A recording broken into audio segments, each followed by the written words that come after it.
Hello student, कैसे हो। आशा करते हैं आप लोग पढ़ रहे होंगे। घर पे रहिए, सुरक्षित रहिए और पढ़ते रहिए, यही हमारा काम है। तो हम लोग केमिकल बॉन्डिंग पढ़ रहे थे।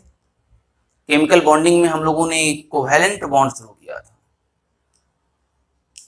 हम लोगों ने कोवैलेंट बॉन्ड का डेफिनेशन देखा, उसके बाद कोवैलेंसी के बारे में जाना।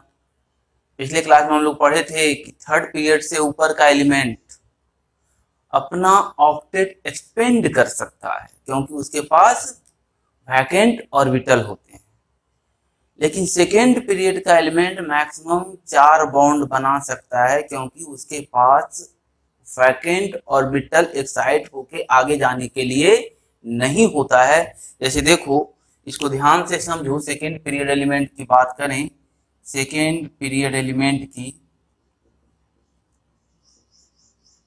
बात करें तो देखो, सेकेंड पीरियड एलिमेंट का मतलब उसके पास 2 सेल है। फर्स्ट सेल में 1s, सेकेंड सेल में 2s और 2p ही होता है। इसका मतलब है 2s में 2 इलेक्ट्रॉन मैक्सिमम हो सकते हैं, 2p में 6 इलेक्ट्रॉन। इसके बाद आगे इसके पास इंटरनल एक्साइटेशन करने के लिए कोई जगह नहीं है।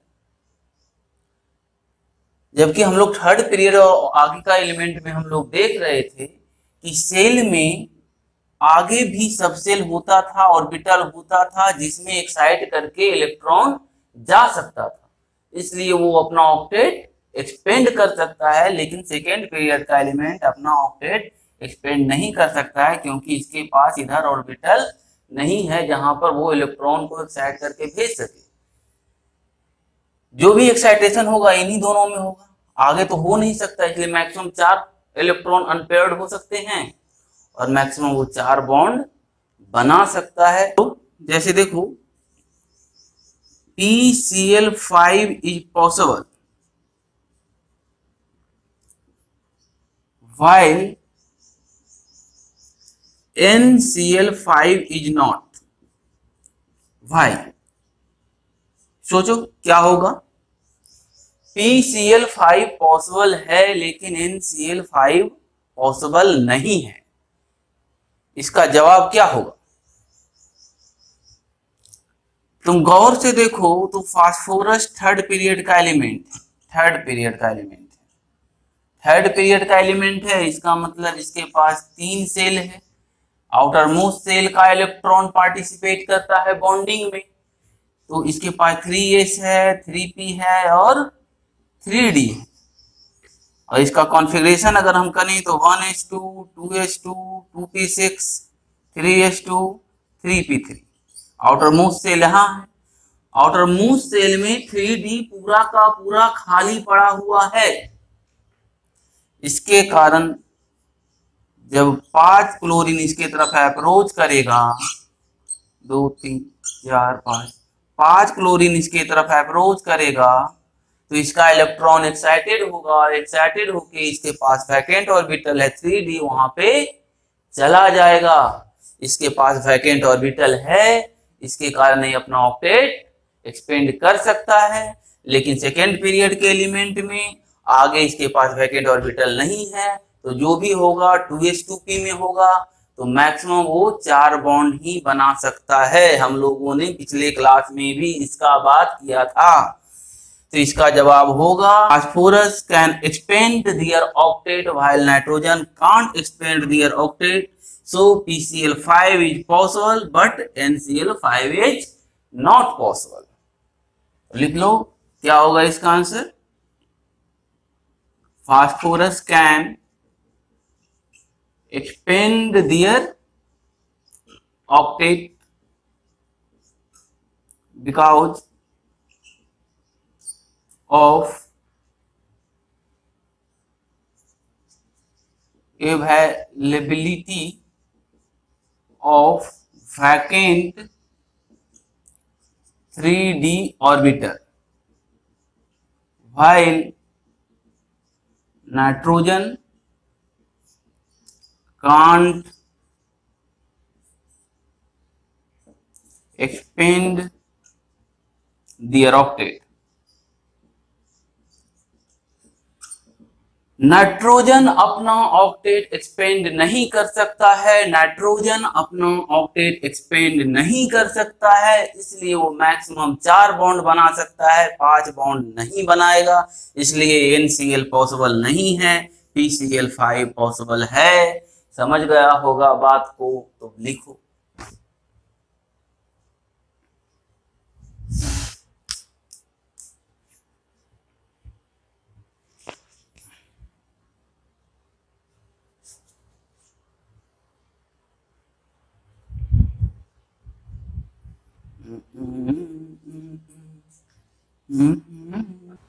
तो हो गया होगा। एक छोटा सा पॉइंट हम लोग देखते हैं, ध्यान दो। इन तीनों कंपाउंड को देखो, BF3, CH4 और PCl5, इसका स्ट्रक्चर बनाते हैं तो इस तरीके से होगा। देखो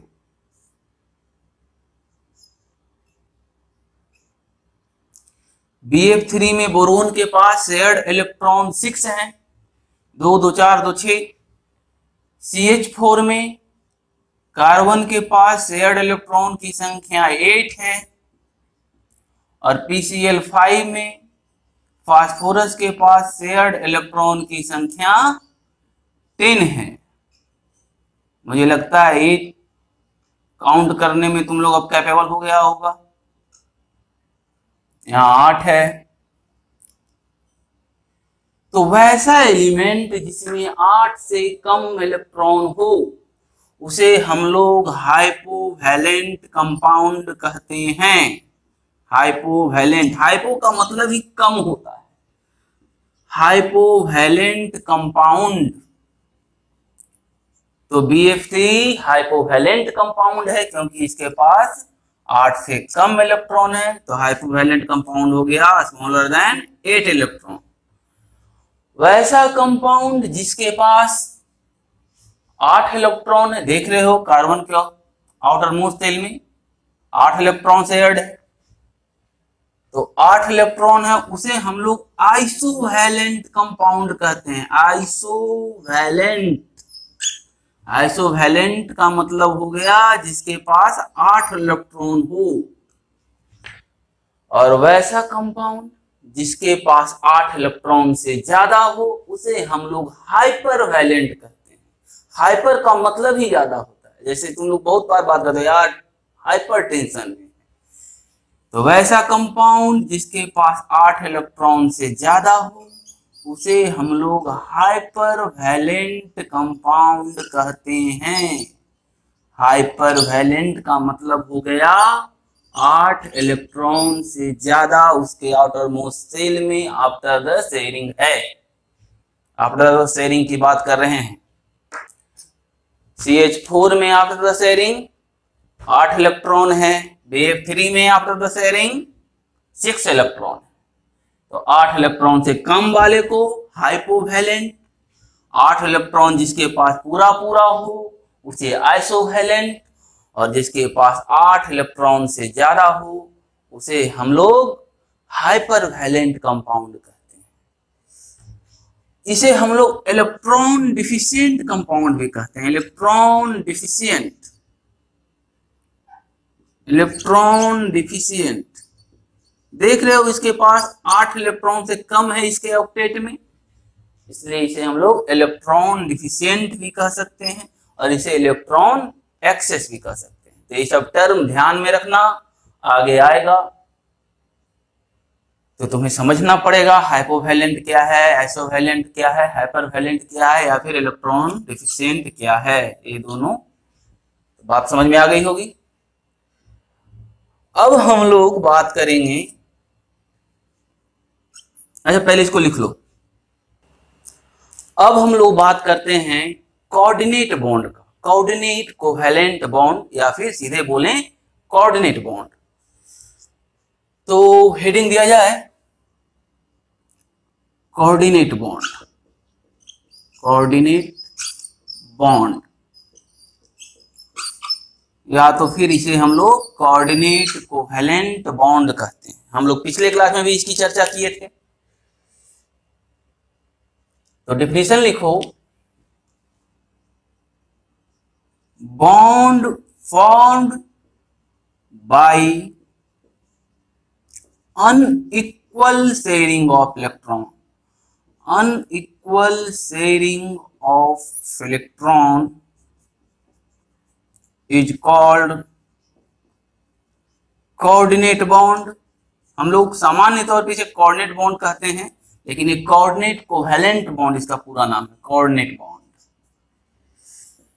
तो कोऑर्डिनेट बॉन्ड भी एक स्पेशल टाइप का कोवेलेंट बॉन्ड है जिसमें अनइक्वल शेयरिंग होता है।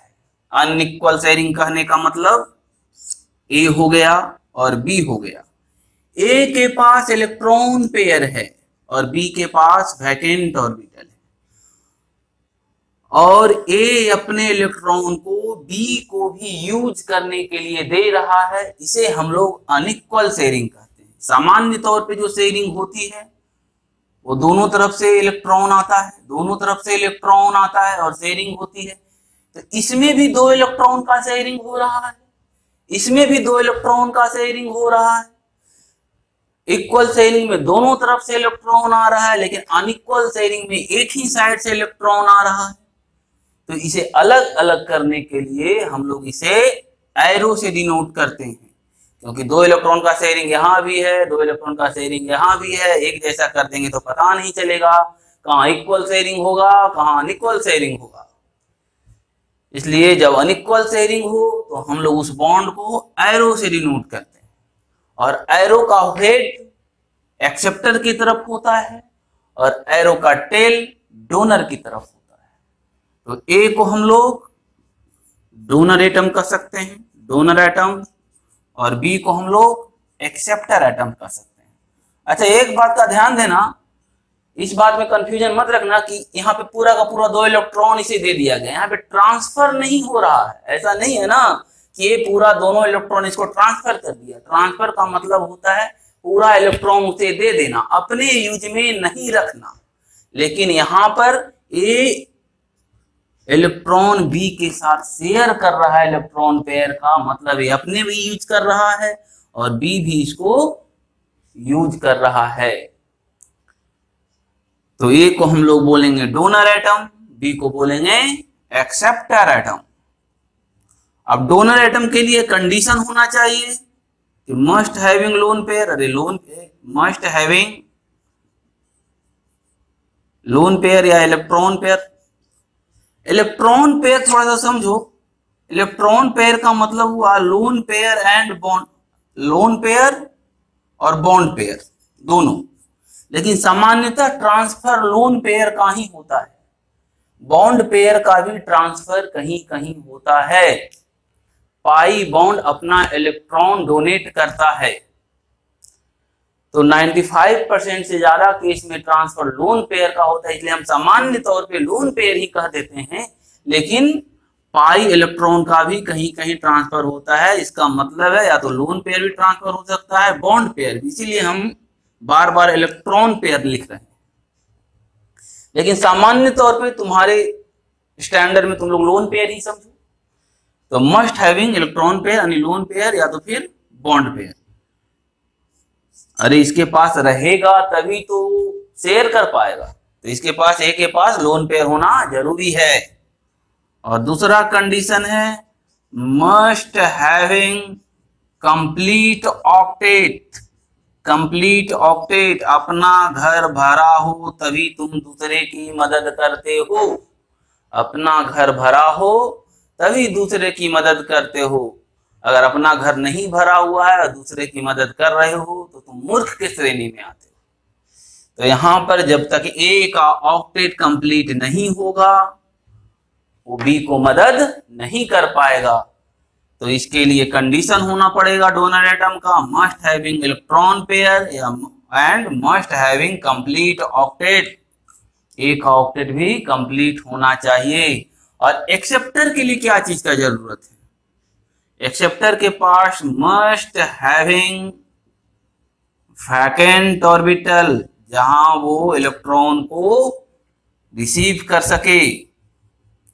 तो एक्सेप्टर का कंडीशन है जो कि बी है यहाँ पे, उसके पास वैकेंट ऑर्बिटल का होना जरूरी है। और जो एलिमेंट लोन पेयर डोनेट करता है उसे हम लोग लुईस बेस कहते हैं, और जो एलिमेंट लोन पेयर एक्सेप्ट करता है उसे हम लोग लुईस एसिड कहते हैं। इसका मतलब ए क्या कर रहा है, act like Lewis base. A act like अरे यार गलती, A act like Lewis base and B act like Lewis acid. अरे लुईस एसिड उसे कहते हैं जो लोन पेयर या इलेक्ट्रॉन पेयर को एक्सेप्ट कर सके, और लुईस बेस उसे कहते हैं जो लोन पेयर डोनेट कर सके। तो ए यहां पर लोन पेयर डोनेट कर रहा है, बी यहां पे लोन पेयर या इलेक्ट्रॉन पेयर एक्सेप्ट करने की कैपेसिटी रखता है, इसलिए ए को हम लोग लुईस बेस कहेंगे और बी को हम लोग लुईस एसिड कहेंगे। तो मेरे हिसाब से ये बात समझ में आया होगा कि जब कोऑर्डिनेट बॉन्ड बनता है तो क्या क्या कंडीशन होता है। एक बार मैं फिर से दोहरा दूं, ए और बी के बीच जब भी कोऑर्डिनेट बॉन्ड बनेगा तो ए के पास अगर ये डोनर है तो इसके पास इलेक्ट्रॉन पेयर या लोन पेयर होना चाहिए। दूसरी बात, इसका ऑक्टेट कंप्लीट होना चाहिए, और बी के पास वैकेंट ऑर्बिटल का होना जरूरी है। और जो एलिमेंट इलेक्ट्रॉन पेयर रिसीव करता है, एक्सेप्ट करता है, उसे हम लोग लुईस एसिड कहते हैं, और जो एलिमेंट इलेक्ट्रॉन पेयर या लोन पेयर डोनेट करता है उसे हम लोग लुईस बेस कहते हैं। तो बात समझ में आ गया होगा। आगे देखो,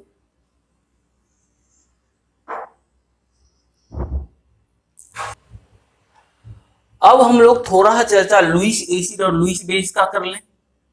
सबसे पहले लुईस एसिड, अभी बात की है लुईस एसिड का मतलब which can accept electron pair. Electron pair का मतलब लोन पेयर और बॉन्ड पेयर दोनों में से कोई भी हो सकता है, लेकिन सामान्य तौर पे हम लोग लोन पेयर ही कहते हैं। और कौन लोन पेयर एक्सेप्ट कर सकता है, विच हैविंग वैकेंट ऑर्बिटल पहला, विच हैविंग वैकेंट ऑर्बिटल दूसरा, which can expand their coordination number. जो अपना कोऑर्डिनेशन नंबर एक्सपेंड कर सकता है वो भी लुईस एसिड की तरह एक्ट कर सकता है। अब यहाँ पे नया टर्म आ गया, कोऑर्डिनेशन नंबर। कोऑर्डिनेशन नंबर एक एटम के अराउंड जितना एटम आ सकता है या आता है या रहता है उसे हम लोग उस एटम का कोऑर्डिनेशन नंबर कहते हैं। हम लोग आयनिक कंपाउंड में भी इसकी चर्चा थोड़ी सी किए थे। जैसे कहा जाए PCl5 में फास्फोरस का कोऑर्डिनेशन नंबर 5 है, क्योंकि फास्फोरस के चारों ओर 5 क्लोरीन है। तो वैसा एलिमेंट जो अपना कोऑर्डिनेशन नंबर एक्सपेंड कर सकता है, वैसा स्पीसीज जो अपना कोऑर्डिनेशन नंबर एक्सपेंड कर सकता है, वो भी लुईस एसिड जैसा एक्ट करता है।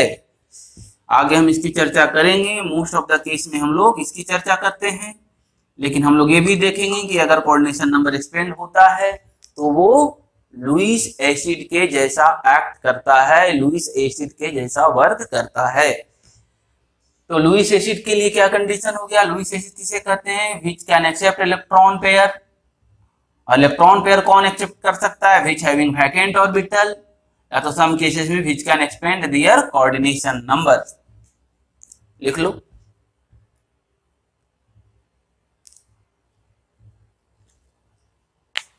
अब हम लोग चर्चा करते हैं type of Lewis acid. Type of Lewis acid, कौन कौन से प्रकार के लुईस एसिड हो सकते हैं। तो पहला, electron deficient compound. Electron deficient compound Lewis acid जैसा वर्क करता है या कर सकता है, जैसे BF3, BCl3। अरे इसको सीधे BX3 लिख लेते हैं, ऐसा करो इसे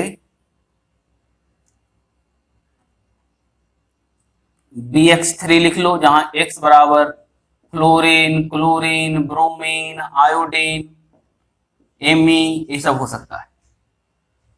तो बोरोन अभी हम लोग देखे थे इलेक्ट्रॉन डिफिशिएंट कंपाउंड था। देखो बोरोन, बोरोन का एटॉमिक नंबर 5 होता है। करो configuration 1s2, 2s2, 2p1।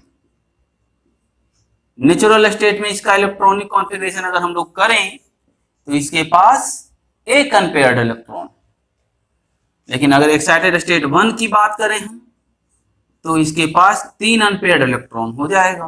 3 unpaired electron, इसके बाद भी इसके पास एक वैकेंट ऑर्बिटल है, वैकेंट ऑर्बिटल है जहां पे वो इलेक्ट्रॉन पेयर को एक्सेप्ट कर सकता है।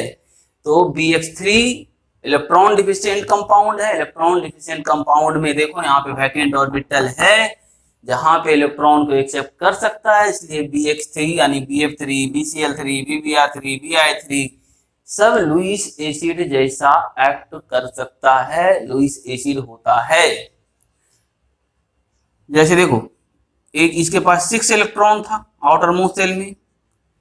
दूसरा बात करें BeX2, ये 4 इलेक्ट्रॉन है इसके आउटर मोस्ट शेल में आफ्टर बॉन्डिंग। BeX2 जहां X हो सकता है तुम्हारा fluorine, chlorine, bromine, iodine, again Me and extra extra extra. तो BeX2 क्या है? B बेरिलियम है। बेरिलियम के पास 4 इलेक्ट्रॉन है। देखो नेचुरल स्टेट में करो, इसका कॉन्फ़िगरेशन इस तरीके से होगा। इसके पास सेकेंड सेल में देखो, तो सेकेंड सेल में 2s और 2p है, तो 2p यहाँ पर खाली है, 2p खाली है, तो 3 ऑर्बिटल है इसके पास खाली। इसके पास 2 ही इलेक्ट्रॉन है आउटर मोस्ट शेल में, तो एक्साइटेड होगा। तो देखो इलेक्ट्रॉन यहां चला जाएगा, 2 ऑर्बिटल अभी भी इसके पास खाली है, 2 ऑर्बिटल अभी भी बेरिलियम के पास खाली है। BeX2 बनाने के बाद भी इन दोनों से बॉन्ड बना लेगा, यहाँ पर खाली है, तो दो इलेक्ट्रॉन पेयर ये रिसीव कर सकता है। इसका मतलब ये लुईस एसिड जैसा काम करेगा। तो 6 इलेक्ट्रॉन स्पीसीज हो गया, 4 इलेक्ट्रॉन स्पीसीज हो गया। जो भी इलेक्ट्रॉन डिफिशिएंट कंपाउंड देख रहे हैं लुईस एसिड जैसा वर्क कर रहा है। आगे देखो दूसरा टाइप में ऑल एटॉमिक केटायन, सभी केटायन लुईस एसिड जैसा काम करता है, सभी केटायन लुईस एसिड होता है।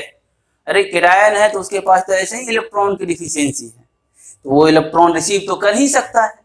और कोऑर्डिनेशन कंपाउंड में हम लोग पढ़ेंगे जितना भी कॉम्प्लेक्स बनता है केटायन उसमें लोन पेयर एक्सेप्ट करता है। तो हर केटायन, जितना भी केटायन है सब तुम्हारा लुईस एसिड है। जो भी ले लो, एल्यूमिनियम +3 एंड सोन सब Mg+2 सब तुम्हारा लुईस एसिड है। जैसे हम लोग एग्जांपल लें K4 FeCN6, एक कॉम्प्लेक्स कंपाउंड है, कोऑर्डिनेशन कंपाउंड है। यहां पर देखो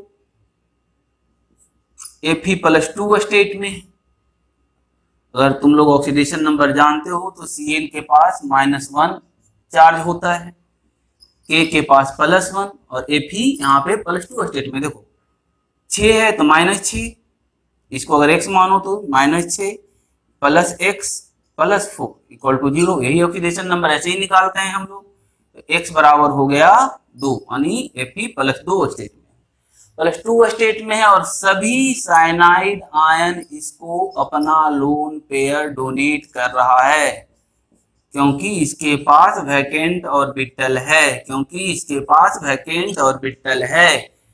तो सभी मेटल लुईस एसिड होता है। हम लोग इसकी चर्चा कोऑर्डिनेशन कंपाउंड में पढ़ेंगे, जो कि 12th का पहला चैप्टर है। अगर इसे नहीं समझ में आ रहा है तो कोई बात नहीं है, ठीक है। कोऑर्डिनेशन कंपाउंड में पूरा पढ़ना है। कॉम्प्लेक्स जब भी बनेगा तो मेटल कॉम्प्लेक्स बनाता है, और मेटल कॉम्प्लेक्स बनाता है क्योंकि उसके पास वैकेंट ऑर्बिटल होता है, जहां पर Cn को लिगेंड है, यहाँ पे लिगेंड अपना इलेक्ट्रॉन पेयर डोनेट करता है, अपना लोन पेयर डोनेट करता है। तो all atomic cation work like Lewis acid. Next देखो,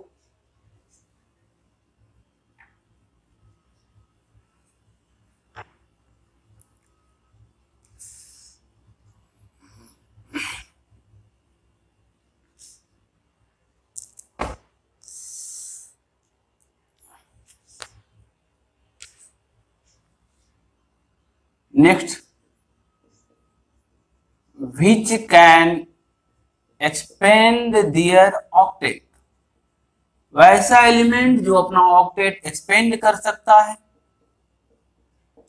वो भी लुईस एसिड होता है। जैसे देखो PF5 या तो फिर SiF4, ये दोनों भी लुईस एसिड है। अब बोलोगे सर लुईस एसिड कैसे होगा, फास्फोरस तो मैक्सिमम 5 बॉन्ड बना लिया है। हाँ बना लिया है, लेकिन फास्फोरस थर्ड पीरियड का एलिमेंट है। थर्ड पीरियड के एलिमेंट का मैक्सिमम कोऑर्डिनेशन नंबर 6 होता है। कोऑर्डिनेशन नंबर के बारे में अभी बात किए हम लोग। एक एलिमेंट के अराउंड जितना एटम रह सकता है या बॉन्डिंग स्टेट में रहता है उसे हम लोग उसका कोऑर्डिनेशन नंबर कहते हैं। इस स्टेट में अभी फास्फोरस के अराउंड 5 फ्लोरीन है, तो इस फास्फोरस का कोऑर्डिनेशन नंबर यहाँ पे 5 है, लेकिन मैक्सिमम 6 रह सकता है। फिर बोलोगे सर कैसे 6 रहेगा, आपने तो दिखाया था कि फास्फोरस के पास 5 ही अनपेयर्ड इलेक्ट्रॉन होता है, वो तो 5 ही बॉन्ड बना रहा है, तो फिर छठा कहां से आएगा। ठीक है, 5 अनपेयर्ड इलेक्ट्रॉन होने के बाद भी देखो 1s2 2s2 2p6 3s2 3p6 3p3, 5 unpaired electron इसके पास नेचुरल स्टेट में ऐसे हम लिखेंगे। और एक्साइटेड स्टेट की बात करें तो इस तरीके से, इधर 3D खाली है, 3D खाली था। अरे यार, इस तरीके से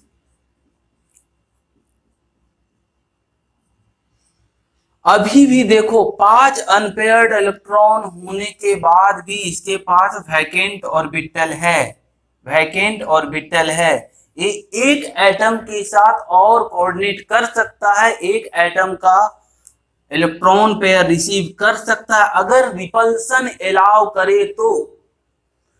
मार्क माय वर्ड, अगर रिपल्सन अलाउ करे तो। 5 तो हो गया, बॉन्ड बना लिया, छठा एटम के साथ भी वो लोन पेयर कोऑर्डिनेट बॉन्ड बना सकता है अगर फास्फोरस के अंदर रिपल्सन अलाउ करे तो। देखो फास्फोरस के पास पहले से ही 5 है फ्लोरीन जुड़ा हुआ है PF5 में, छठा अगर जुड़ता है, मान लो F माइनस अपना लोन पेयर इसको डोनेट करता है, अगर इसको रिपल्सन अलाउ करे, अगर इसके जुड़ने के बाद भी PF6 माइनस स्टेबल रहे तो PF6 माइनस बन सकता है।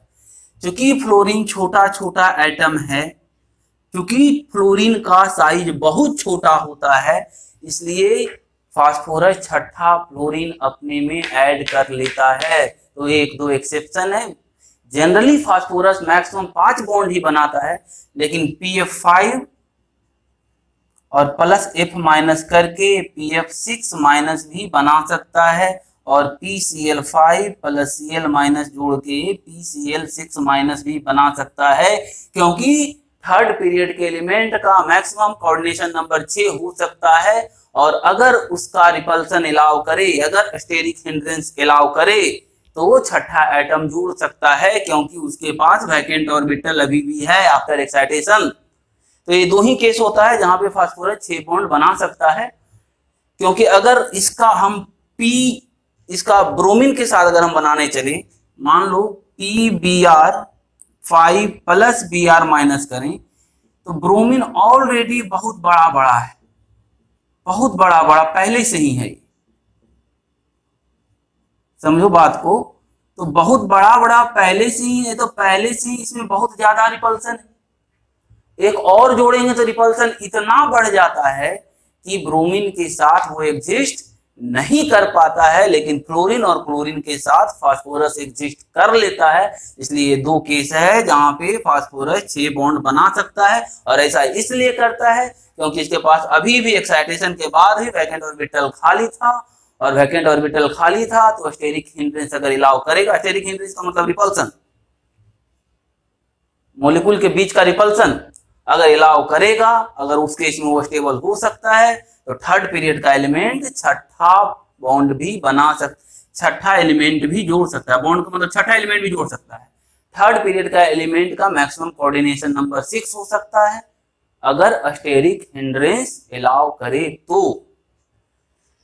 लिख सकते हो इसको, कहीं लिख लो।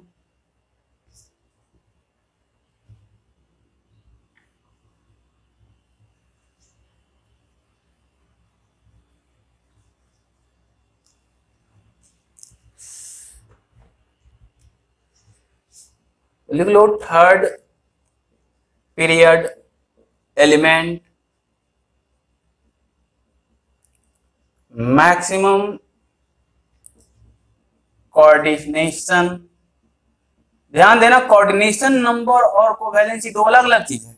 कोवैलेंसी में हम लोग बॉन्ड गिनते थे, यहां पर हम लोग एटम गिनते हैं, चारों तरफ कितना एटम है। कोवैलेंसी में हम लोग बॉन्ड गिनते थे, ठीक है। तो third period element maximum coordination number is 6, so they can add 6 atom around itself if steric hindrance। Steric hindrance तुम लोग ऑर्गेनिक में पढ़ता होगा, रिपल्सन, मॉलिक्यूल के अंदर का रिपल्सन, मॉलिक्यूल के बीच में रिपल्सन इज अलॉट। अगर रिपल्सन कम हो तो वो छठा एटम जोड़ सकता है। तुम देख रहे हो यहाँ पे वैकेंट ऑर्बिटल अभी भी मौजूद है। मैं बार बार कह रहा हूं कि थर्ड पीरियड के एलिमेंट का मैक्सिमम कोऑर्डिनेशन नंबर 6 होता है, और यहाँ पे फ्लोरीन के केस में और क्लोरीन के केस में इसको रिपल्सन अलाउ करता है, कम रिपल्सन होता है छठा एटम जुड़ने के बाद भी, इसलिए PF6 माइनस एग्जिस्ट करता है, PCl माइनस 6 भी एग्जिस्ट करता है, लेकिन PBr6 माइनस एग्जिस्ट नहीं करेगा, Pi6 माइनस एग्जिस्ट नहीं करेगा, क्योंकि ब्रोमीन आयोडीन के केस में रिपल्सन उसे अलाउ नहीं करता है। फास्फोरस 6 एटम नहीं रख पाएगा उतना बड़ा बड़ा, लेकिन इन दोनों के केस में रखता है। तो यही दोनों होता है, और नहीं होता है कोई स्पेशल टाइप, ठीक है। तो ये भी PF5 भी एक्ट करता है लुईस एसिड की तरह। SiF6 भी देखो, सिलिकॉन थर्ड पीरियड का एलिमेंट है, तो SiF4 दो फ्लोरीन एटम और जोड़ सकता है, यानी ये अपना कोऑर्डिनेशन नंबर 4 से 6 कर लिया। क्या लिखें, which can expand their octet, अरे यार, which can expand their coordination number, sorry coordination number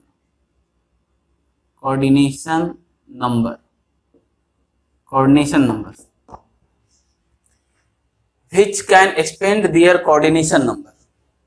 तो देखो फास्फोरस भी अपना कोऑर्डिनेशन नंबर एक्सपेंड किया, 5 से 6 कर लिया। पहले 5 एटम था, अब 6 एटम है इसके अराउंड। सिलिकॉन भी अपना एक्सपेंड कर सकता है 4 से 6। तो फ्लोरीन के केस में सिलिकॉन भी अपना एक्सपेंड कर सकता है, लेकिन क्लोरीन, ब्रोमीन, आयोडीन के केस में एक्सपेंड नहीं कर सकता है। तो ये भी लुईस एसिड जैसा एक्ट करता है। तो लिख लो इस बात को।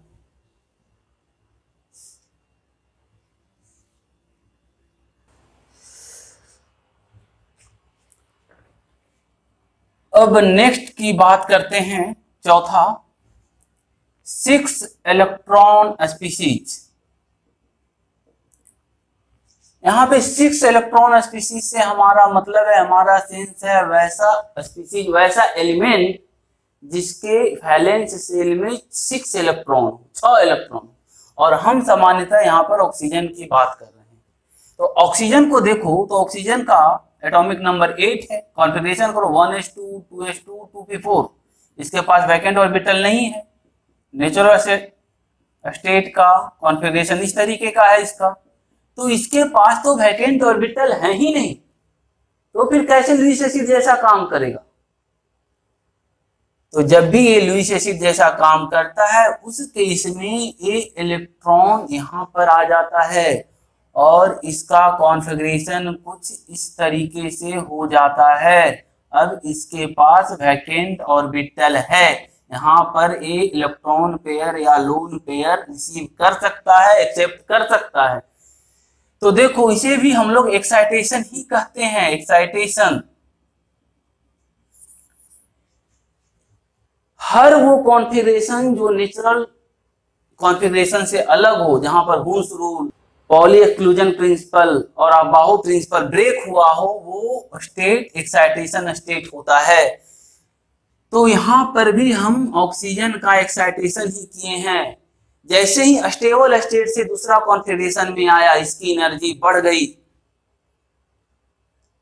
स्टेबल स्टेट कॉन्फ़िगरेशन से दूसरा कॉन्फ़िगरेशन जैसे ही किए, जैसे ही ये अपना इलेक्ट्रॉन यहाँ भेजा, वैसे ही इसकी एनर्जी बढ़ गई। तो इसको भी हम लोग एक्साइटेशन ही कहते हैं।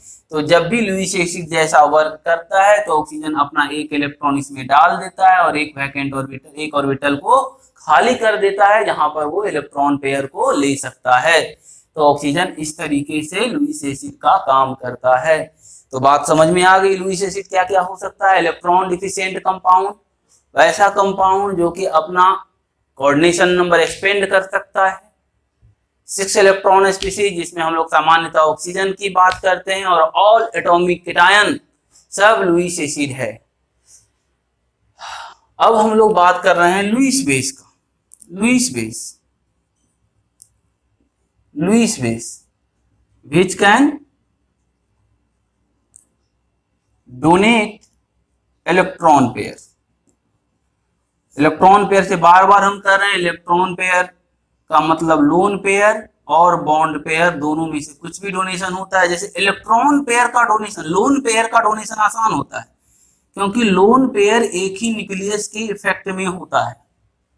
लोन पेयर का इलेक्ट्रॉन एक ही न्यूक्लियस के इफेक्ट में होता है। लेकिन बॉन्ड पेयर, जब भी हम पाई बॉन्ड की बात करते हैं तो पाई बॉन्ड इस तरीके से दो न्यूक्लियस के बीच बना हुआ होता है। पाई बॉन्ड ऐसे बना हुआ होता है दो न्यूक्लियस के बीच में। तो पाई इलेक्ट्रॉन दो न्यूक्लियस के इफेक्ट में है, इसलिए इस पे अट्रैक्शन ज्यादा होता है, इसलिए इसका डोनेशन आसान नहीं होता है। इसलिए सामान्यतः हम लोग इलेक्ट्रॉन पेयर में हम लोग लोन पेयर की ही बात करते हैं। अगर हम लोग ईज ऑफ डोनेशन की बात करें, तो लोन पेयर का डोनेशन ज्यादा आसान होता है with respect to bond pair. इसीलिए अक्सर हम लोग लोन पेयर की बात करते हैं। लेकिन बॉन्ड पेयर भी डोनेट होता है। पाई इलेक्ट्रॉन भी अपना इलेक्ट्रॉन क्लाउड डोनेट कर सकता है। हम लोग कोऑर्डिनेशन कंपाउंड जब पढ़ेंगे तो देखेंगे कि बहुत जगह ऐसा कॉम्प्लेक्स बनेगा जहां पर पाई इलेक्ट्रॉन का डोनेशन होगा। ठीक है, तो वैसा Lewis base which can donate their lone pair या इलेक्ट्रॉन पेयर, उसे हम लोग लुईस बेस कहते हैं। और ईज ऑफ डोनेशन की बात करें तो लोन पेयर का डोनेशन बॉन्ड पेयर से ज्यादा आसान होता है। तो ये हम लोग समझे लुईस एसिड और लुईस बेस। अब हम लोग फिर से कोऑर्डिनेशन बॉन्ड पे आते हैं। कोऑर्डिनेट बॉन्ड पे आते हैं। तो देखो कोऑर्डिनेट बॉन्ड की चर्चा हम लोग कर रहे थे। ए और बी ऐसा था, तो ए के पास इलेक्ट्रॉन पेयर और बी के पास वैकेंट ऑर्बिटल। अब तो इतना समझ ही गया होगा। और अपना लोन पेयर बी को डोनेट कर रहा है, हम लोग उसे एरो से दिखाते हैं। तो ए डोनर हो गया, बी एक्सेप्टर हो गया, ए लुईस बेस हो गया और बी लुईस एसिड हो गया। ये सब चर्चा हो चुकी है। तो ए अनइक्वल शेयरिंग है, इसमें भी दो इलेक्ट्रॉन का शेयरिंग हुआ है लेकिन एक ही साइड से हुआ है। हम इसे इक्वल शेयरिंग में भी तब्दील कर सकते हैं। जैसे देखो ए और बी है, इसके पास दो इलेक्ट्रॉन है, इसके पास वैकेंट ऑर्बिटल है। तो क्या करो, पहले एक इलेक्ट्रॉन इसको दे दो। दो इलेक्ट्रॉन था इसके पास, एक इलेक्ट्रॉन पहले ही उसको दे दिए। अब एक इलेक्ट्रॉन ए का बी को पहले दे दिए तो ए के पास एक इलेक्ट्रॉन कम गया, तो ए के पास प्लस चार्ज हो गया, और बी के पास इलेक्ट्रॉन एक ज्यादा हो गया तो बी के पास माइनस चार्ज हो गया। अब ये दोनों इलेक्ट्रॉन आपस में शेयरिंग करेगा। तो यहाँ पर क्या हुआ, कोऑर्डिनेट कोवैलेंट बॉन्ड सामान्य कोवैलेंट बॉन्ड में या ऑर्डिनरी कोवैलेंट बॉन्ड में बदल गया। यानी कि यहाँ पर दोनों की तरफ से अब इक्वल शेयरिंग दिख रहा है तुमको। तो हम लोग कोऑर्डिनेट बॉन्ड को ऑर्डिनरी कोवेलेंट बॉन्ड या सामान्य कोवेलेंट बॉन्ड में बदल सकते हैं इस तरीके से, यानी टेल की तरफ प्लस साइन दे देंगे और हेड की तरफ माइनस साइन दे देंगे। तो ये भी एक तरीके का रिप्रेजेंटेशन है कोऑर्डिनेट बॉन्ड का। बात समझ में आया? तो हम लोग कोऑर्डिनेट बॉन्ड को इस तरीके से भी रिप्रेजेंट करते हैं, एरो हटा देते हैं और प्लस माइनस दे देते हैं। तो देख लो, कोऑर्डिनेट बॉन्ड जब भी बनेगा तो पोलर कोवेलेंट बॉन्ड होगा, क्योंकि उसके पास हमेशा चार्ज पोल होगा। तो coordinate bond always act like polar covalent bond, polar covalent bond. तो सामान्य तौर पे हम लोग ऐसे दिखाते हैं, एरो से भी दिखा सकते हैं, कोई दिक्कत नहीं है, लेकिन बहुत जगह तुम्हें ऐसे दिखाया हुआ मिलेगा। एनसीईआरटी तुम पढ़ोगे तो प्लस माइनस करके कोऑर्डिनेट बॉन्ड दिखाया हुआ रहेगा। तो ये हम लोग ट्रांसफॉर्मेशन ऑफ कोऑर्डिनेट बॉन्ड को ऑर्डिनरी कोवेलेंट बॉन्ड में बदले, सामान्य कोवेलेंट बॉन्ड में बदल दिए, जहां पे इक्वल शेयरिंग हुआ है। मतलब अनइक्वल शेयरिंग को हम लोग इक्वल शेयरिंग बना दिए हैं। बात समझ में आया? नोट करो।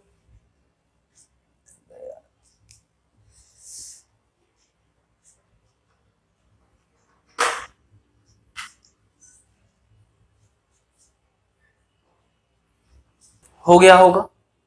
अब हम लोग कुछ एग्जाम्पल का बात करते हैं, एग्जाम्पल से कोऑर्डिनेट बॉन्ड को समझने की कोशिश करते हैं। जैसे देखो, first example, protonation of NH3। Protonation of NH3 कहने का मतलब है NH3 में H+ का जोड़ना। तो NH3 में H+ को जोड़ो, NH3 + H+। देखो क्या है, NH3 act like Lewis base और H+ act like Lewis acid. देखो NH3 के पास लोन पेयर है और इसका ऑक्टेट भी कंप्लीट है, और H+ इसके पास एक इलेक्ट्रॉन था, निकल गया। 1s1 में एक इलेक्ट्रॉन था, निकल गया, तो 1s1 खाली हो गया, यानी H+ के पास वैकेंट ऑर्बिटल है। अब इसको अपना डुप्लेट कंप्लीट करना है, तो नाइट्रोजन अपना लोन पेयर इसे डोनेट कर दिया। तो डोनेट करने के बाद एक इस तरीके का हो गया NH3H+। अब अभी हमने बात किया कि कोऑर्डिनेट बॉन्ड को हम लोग सामान्य ऑर्डिनरी कोवेलेंट बॉन्ड में बदल सकते हैं। कैसे? हेड की तरफ प्लस साइन दे दो और टेल की तरफ प्लस साइन दे दो और हेड की तरफ माइनस साइन दे दो। अब देखो प्लस माइनस यहाँ पे न्यूट्रल हो गया, तो इस तरीके से NH3 N पे प्लस साइन आ गया और प्लस माइनस न्यूट्रल होके H हो गया, मतलब कि ये NH4+ हो गया। तो NH4+ में एक हाइड्रोजन एटम के साथ नाइट्रोजन का कोऑर्डिनेट बॉन्ड होता है। एक हाइड्रोजन एटम का नाइट्रोजन के साथ कोऑर्डिनेट बॉन्ड होता है, जिसको हम लोग प्लस माइनस करके इस तरीके से NH4+ कर देते हैं। बात समझ में आई? तो प्रोटोनेशन ऑफ NH4+।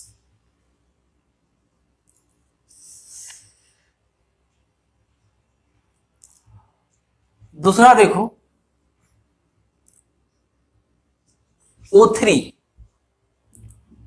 O3 की बात करते हैं तो इस तरीके से देखो, ऑक्सीजन ऑक्सीजन बॉन्ड बनाया, O2 बन गया, इसका भी ऑक्टेट कंप्लीट हो गया, इसका भी ऑक्टेट कंप्लीट हो गया।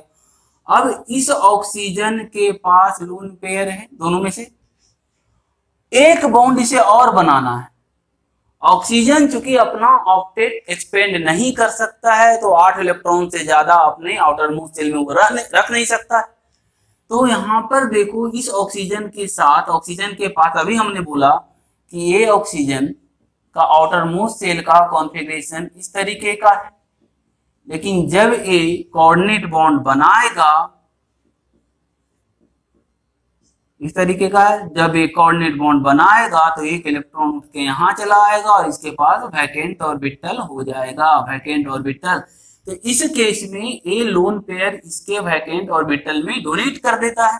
अभी भी इसके पास 6 इलेक्ट्रॉन है, देखो 2 2 4 2 6, ठीक है। तो इस तरीके से O3 में बॉन्डिंग होती है, कोऑर्डिनेट बॉन्ड। और इसको हम लोग सामान्य तरीके से इस तरीके से देखो, टेल की तरफ प्लस करते हैं तो टेल की तरफ प्लस और हेड की तरफ माइनस कर देते हैं। इसके पास अब कितना लोन पेयर आ गया, 2 लोन पेयर, इसके पास 6 लोन पेयर, और ये हेड हटा दो। तो O3 में ऑक्सीजन लुईस एसिड की तरह काम कर रहा है। तो ये कोऑर्डिनेट बॉन्ड था, इसको हम लोग सामान्य कोवैलेंट बॉन्ड में बदल दिए प्लस माइनस करके।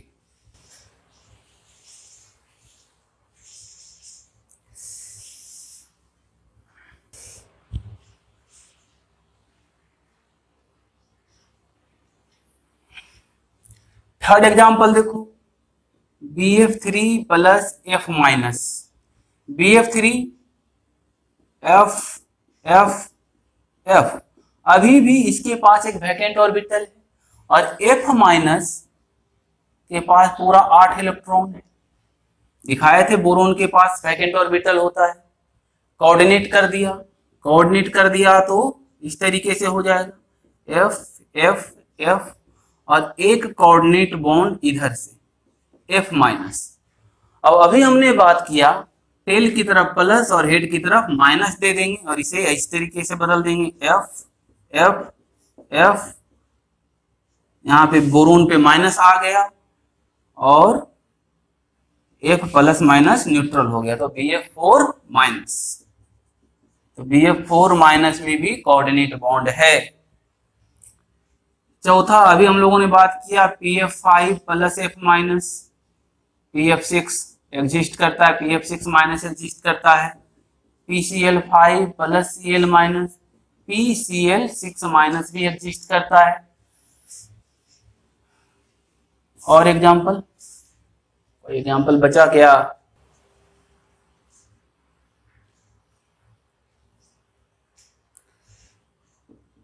H2O plus plus H minus, H plus, इसको जोड़ो तो OH, H प्लस का खाली ऑर्बिटल है, ये लोन पेयर इसको डोनेट किया तो ऑक्सीजन इस तरीके से हो गया। अब इसके पास प्लस आ गया, ये प्लस और माइनस, तो ये हो गया H3O प्लस। तो इस तरीके से H2O प्लस प्लस H में भी कोऑर्डिनेट बॉन्ड है, H3O प्लस में एक कोऑर्डिनेट बॉन्ड है। तो एक कोऑर्डिनेट बॉन्ड दिखाने का तरीका है, लास्टली कोऑर्डिनेट बॉन्ड बनता है, फिर हम लोग उसको टेल की तरफ प्लस और हेड की तरफ माइनस कर लेते हैं और इस प्रकार से वो ऑर्डिनरी कोवैलेंट बॉन्ड बन जाता है। ठीक है, तो ये था तुम्हारा कोऑर्डिनेट बॉन्ड।